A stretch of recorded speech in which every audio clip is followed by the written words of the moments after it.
जिस्नि बोसोर खुंथायाव थानाय बिटिसि सरकारा कार्बि आंलंनि बर'फोरनो एसटि मर्यादाखौ मावफुंनानै होनो हायासै। नाथाय सरकारा खोथा होनाय बादियै फैगौ 2024 नि सिगांनो कार्बि आंलंनि बर'फोरनो एसटि मर्यादाखौ होनांगौ। जुदि होआब्ला एबसुआ आसाम नाङैनो गोख्रोङै सोमावसारगोन। बे गोख्रों बाथ्राखौ बुंदों मिरु एबसुनि गाहाय नेहाथारि कनिन्द्र बसुमतारिया। कार्बि आंलं जिल्ला एबसुआ दिनै जिल्लानि बेन्दोंआव थानाय गं 14 दखरा आरो कलेज दालाइसा एबसुनि बिबानगिरिफोरखौ लानानै लांहिन फरायसालिमायाव मावथिफारिया जथुम्माखौ खुंफुंदों।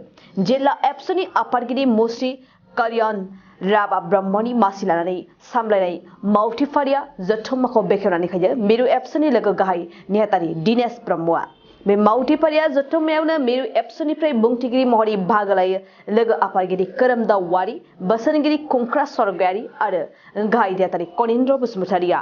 मेलाव बिटिआर गोरोबथानि 6.1 दफानि गेजेरजों कार्बि आंलंनि बर'फोरनो हाजोआरि मोनथाय होनाय, हानि जेंना सुस्रांनाय, समाजारि थासारि आरो भारतनि बिसायख'थि आय'गआ फोसावनाय ल'कसभा आरो बिधान सभा बियाबनि डिलिमिटेशननि सायावबो गुवारै फोरमायथिना होयो।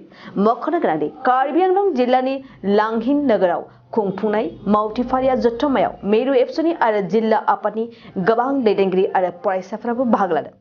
थाखो 10 आव मुं थिसननो हांखुर जानाय फरायसाफोरनि थाखाय मोनसे गोनां फोसावथाय। रौता नर्थ इस्ट पाब्लिक फरायसालिया नोंथांमोननो मोनसे गोजोनथाव खौरां लाबोदों। CBSE जों गनायथि मोननाय रौतानि मुंदांखा नर्थ इस्ट पाब्लिक स्कुलाव दायो थाखो 10 नि मुं थिसननाया सोलिगासिनो। साइन्स आरो आर्ट्स मोन्नैबो स्ट्रिमनि थाखाय रौतानि नर्थ इस्ट पाब्लिक स्कुलाव मुं थिसननाया सोलिगासिनो।